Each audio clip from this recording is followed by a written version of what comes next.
ദീർഘകാലമായി നിലനിന്നിരുന്ന സൗഹൃദ ബന്ധം പുതിയ തലത്തിലേക്ക് ഉയർത്തിക്കൊണ്ട് ആണവായുധ ശേഷിയുള്ള പാകിസ്ഥാനും സൗദി അറേബ്യയും ഒരു സംയുക്ത പ്രതിരോധ ഉടമ്പടിയിൽ ഒപ്പുവെച്ചെന്ന വാർത്ത ആഗോളതലത്തിൽ രാഷ്ട്രീയ സൈനിക നിരീക്ഷകരുടെ ശ്രദ്ധ ആകർഷിച്ചിരിക്കുകയാണ്. റിയാദിൽ വെച്ച് നടന്ന കൂടിക്കാഴ്ചയ്ക്ക് ശേഷം സൗദി കിരീടാവകാശി മുഹമ്മദ് ബിൻ സൽമാനും പാകിസ്ഥാൻ പ്രധാനമന്ത്രി ഷഹബാസ് ഷെരീഫും തമ്മിൽ നടന്ന ചർച്ചകൾക്ക് ശേഷമാണ് ഈ സുപ്രധാനമായ ഉടമ്പടിക്ക് രൂപം നൽകിയത്. ഇത് കേവലം ഒരു സഹകരണ കരാർ എന്നതിനപ്പുറം പശ്ചിമേഷ്യൻ മേഖലയിലെ രാഷ്ട്രീയവും സൈനികവുമായ സമവാക്യങ്ങളെ അപ്പാടെ മാറ്റിമറിക്കാൻ ശേഷിയുള്ള ഒരു നീക്കമായി വിലയിരുത്തപ്പെടുന്നു. സൗദി പ്രസ് ഏജൻസി പുറത്തുവിട്ട സംയുക്ത പ്രസ്താവന പ്രകാരം ഈ കരാറിന്റെ ഏറ്റവും പ്രധാനപ്പെട്ട വ്യവസ്ഥ ഒരു രാജ്യത്തിന് നേരെയുണ്ടാകുന്ന ഏതൊരു ആക്രമണവും ഇരു രാജ്യങ്ങൾക്കും നേരെയുള്ള ആക്രമണമായി കണക്കാക്കുമെന്നാണ്. ഇത് നാറ്റോ പോലുള്ള പ്രതിരോധ സഖ്യങ്ങളിൽ കാണുന്ന ഒരു പ്രധാന തത്വമാണ്. പരമ്പരാഗതമായ സൈനിക സഹകരണത്തിൽ നിന്ന് വ്യത്യസ്തമായി ഈ ഉടമ്പടി ഇരു രാജ്യങ്ങളുടെയും സുരക്ഷ പരസ്പരം ബന്ധിപ്പിക്കുന്നു. ഇരു രാജ്യങ്ങളുടെയും സുരക്ഷ വർദ്ധിപ്പിക്കുക, സംയുക്ത പ്രതിരോധശേഷി ശക്തിപ്പെടുത്തുക, മേഖലയിലെ സമാധാനം നിലനിർത്തുക എന്നിവയാണ് ഈ കരാറിന്റെ പ്രധാന ലക്ഷ്യങ്ങൾ. ഈ ഉടമ്പടി ഏതെങ്കിലും പ്രത്യേക രാജ്യങ്ങളെയോ സംഭവങ്ങളെയോ ലക്ഷ്യമിട്ടിട്ടുള്ളതല്ല, മറിച്ച് പതിറ്റാണ്ടുകളായി നിലനിൽക്കുന്ന സൗദി പാകിസ്ഥാൻ സൈനിക സഹകരണത്തിന്റെ ഔദ്യോഗികമായ സ്ഥാപനവൽക്കരണമാണെന്നുമാണ് സൗദി ഉദ്യോഗസ്ഥർ പറയുന്നത്. എന്നാൽ ഈ കരാറിന്റെ സമയക്രമം നിർണായകമാണ്. ഖത്തറിന്റെ തലസ്ഥാനമായ ദോഹയിൽ ഇസ്രയേൽ നടത്തിയ ആക്രമണത്തിന് പിന്നാലെയാണ് അറബ് ലീഗും ഓർഗനൈസേഷൻ ഓഫ് ഇസ്ലാമിക് കോർപ്പറേഷനും സംയുക്ത യോഗം ചേർന്നതും ഈ ഉടമ്പടി പ്രഖ്യാപിച്ചതും. ഇസ്രയേൽ ആക്രമണത്തെ അറബ് ഇസ്ലാമിക് രാജ്യങ്ങൾ വ്യാപകമായി അപലപിച്ചിരുന്നു.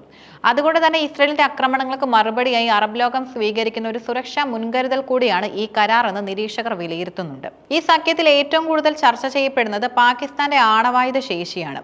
സൗദിക്ക് സ്വന്തമായ ആണവായുധങ്ങൾ ഇല്ലെങ്കിലും പാകിസ്ഥാനുമായുള്ള ഈ പ്രതിരോധ ഉടമ്പടിയിലൂടെ സൗദിക്ക് പരോക്ഷമായ ആണവ സുരക്ഷ ലഭിക്കാനുള്ള സാധ്യതയുണ്ടെന്ന് വിദഗ്ധർ ചൂണ്ടിക്കാട്ടുന്നു.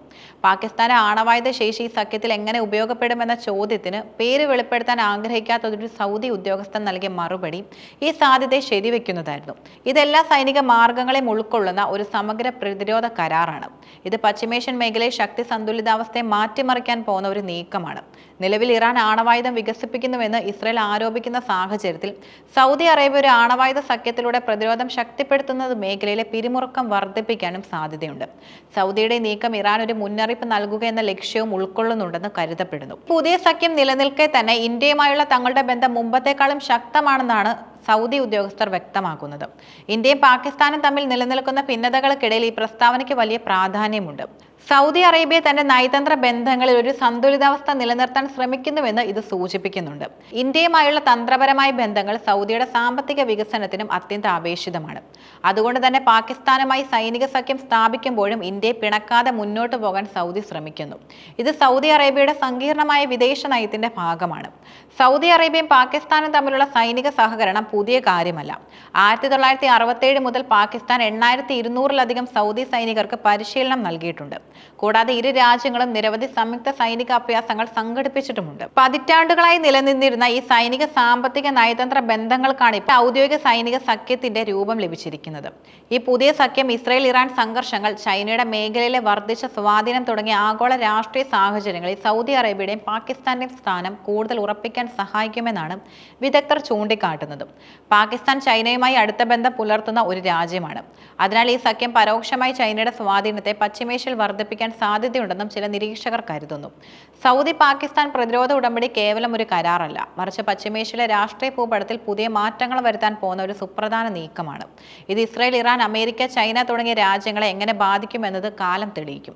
ഈ സഖ്യം മേഖലയിൽ സമാധാനം കൊണ്ടുവരുമോ അതോ സംഘർഷങ്ങൾക്ക് പുതിയ മാനം നൽകുമോ എന്നത് വരും ദിവസങ്ങളിലെ സംഭവ വികാസങ്ങളെ ആശ്രയിച്ചിരിക്കും. എന്തായാലും ഈ നീക്കം പശ്ചിമേഷ്യയിലെ രാഷ്ട്രീയ സൈനിക ശക്തി സന്തുലിതാവസ്ഥയിൽ ഒരു പുതിയ അധ്യായത്തിന് തുടക്കമിട്ടിരിക്കുന്നു.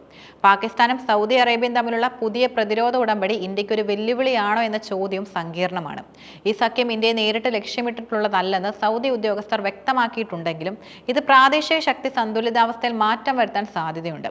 ഈ സഖ്യത്തിലൂടെ പാകിസ്ഥാന് സൈനികമായും സാമ്പത്തികമായും സൗദിയുടെ പിന്തുണ ലഭിക്കും. സൗദിയുടെ സാമ്പത്തിക പിന്തുണ പാകിസ്ഥാന്റെ പ്രതിരോധ മേഖലയെ ശക്തിപ്പെടുത്താനും സഹായിക്കും. ഇത് ഇന്ത്യ പാകിസ്ഥാൻ ബന്ധങ്ങളിൽ കൂടുതൽ പിരിമുറുക്കം സൃഷ്ടിച്ചേക്കാം. കൂടാതെ പാകിസ്ഥാന്റെ ആണവായുധ ശേഷി സൗദിയുടെ സുരക്ഷ ഉറപ്പാക്കാൻ ഉപയോഗിക്കപ്പെടുമെന്ന സൂചനകൾ വാർത്തകൾ ഇന്ത്യയെ സംബന്ധിച്ചിടത്തോളം ആശങ്കയുണ്ടാക്കുന്നതാണ്. എന്നിരുന്നാലും സൗദി അറേബ്യ ഇന്ത്യയുമായുള്ള തങ്ങളുടെ ബന്ധം മുമ്പത്തെക്കാളും ശക്തമാണെന്ന് ആവർത്തിച്ച് പറയുന്നുണ്ട്.